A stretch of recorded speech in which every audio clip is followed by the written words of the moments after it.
Bye-bye. Pares lang pala. Hi mga B!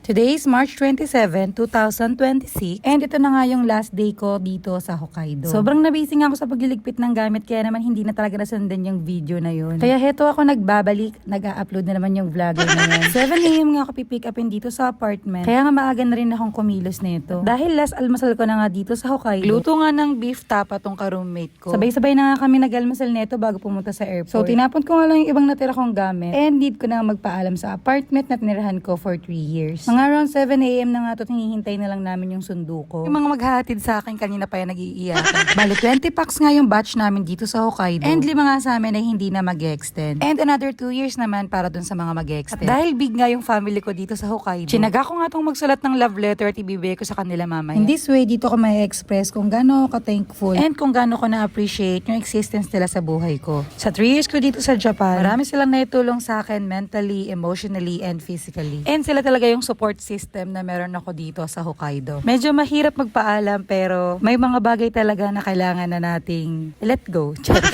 Gustuin ka mang mag-extend pero darating talaga sa point na kailangan na nating magkanya-kanya, na may mga taong darating at may mga taong aalis. And sila din yung isa sa mga dahilan na magiging growth natin. Syempre mabigat sa loob ko ang magpaalam. Pero darating din naman kami sa time na ganito, napaaga lang ako.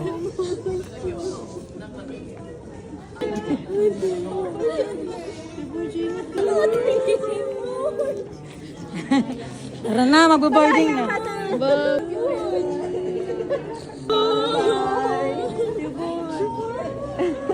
O, diba? Ang hirap magpaalam, be. Feeling ko may anak akong iiwanan at mag-OFW ang person, ganun. No words can explain kung gaano ako ka-thankful on how they appreciate me and love me. Okay, stop na, baka maiyak pa ako. So, connecting flight nga kami to Manila. 1.5 hour nga yung travel from Tosa Airport to Haneda. And mga around 5 hours naman yung travel from Haneda to Manila. So, matatal nga mga 6.5 hour din yung travel namin from Hokkaido to Manila. So, pagbaba nga namin ng Haneda Airport, nag-transfer lang kami from Terminal 3 to Terminal 2. Medyo grabe nga yung struggle ko dito sa pagta-transfer. Especially kapag madami kang luggages. So, wala pa nga tong Pilipinas pero ayan, lamog na ng itsura ko dyan. Sinabi ko nga kagad sa mga kasama ko na kung magbabakasyon sila at connecting, huwag na silang mag-luggage. Kasi grabe talaga, nagtuklapan yung kuko ko dito. Reklamo yarn, ginusto ko yan.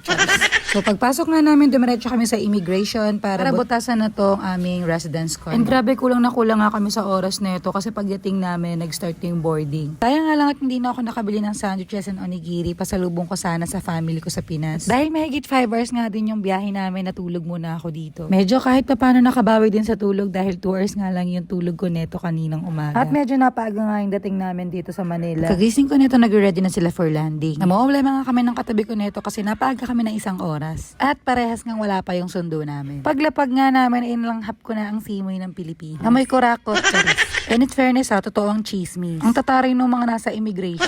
Sungit yarn. Pagbaba nga namin, kinuha lang namin yung luggages namin. And eto na talaga yan siya. Welcome to the Philippines, ganon. Wala ang ibang nakakalam na pag-uwi ko ng Pilipinas bukod sa asawa ko. And in fairness, maganda na nga yung Terminal 1 ngayon. Hindi nga siya ganun ka-crowded. Meron nga din ditong area kung saan pwede kang mag-book ng Grab. And marami ring establishment kung gusto mong kumain habang naghihintay ng sundo mo. So yun naman for today's video. Thank you sa panonood. Bye-bye!